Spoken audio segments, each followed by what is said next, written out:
minha aluna, não entre nessa. Você tem 19 anos, eu não interessa. Esqueça o que rolou depois daquela festa de formatura. Você no fogo de milhões de hormônios e eu de fogo na maior secura.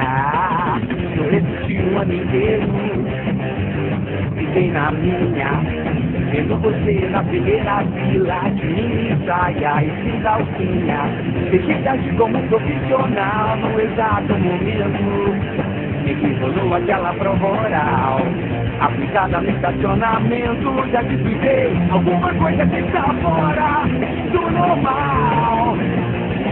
Nenhuma boa monitora pra levar pau.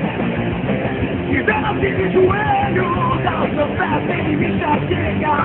Isso que veio se alugar, com você falando assim de boca cheia. Seu corpo não foi o primeiro, estou ciente. Antes de mim você deu prazer a outro corpo, um corpo docente. O que explica sua nota 100 botânica e literatura.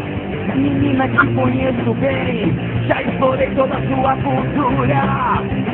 Nós não precisamos ser perfeitos.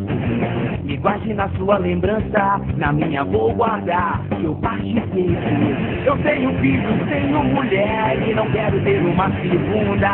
Por isso se você me vir com ela, não pediste mais a minha bunda. Vou repetir, alguma coisa que está fora do normal.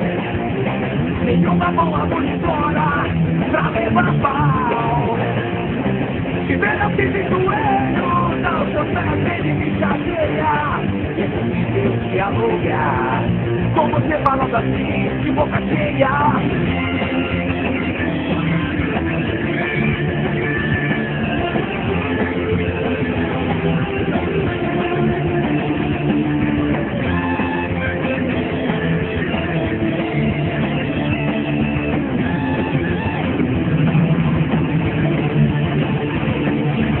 Alguma coisa que está fora do normal.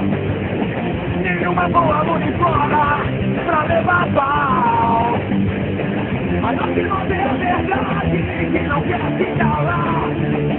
O que eu te ensinei é muito bom, mas não é matéria de vestibular.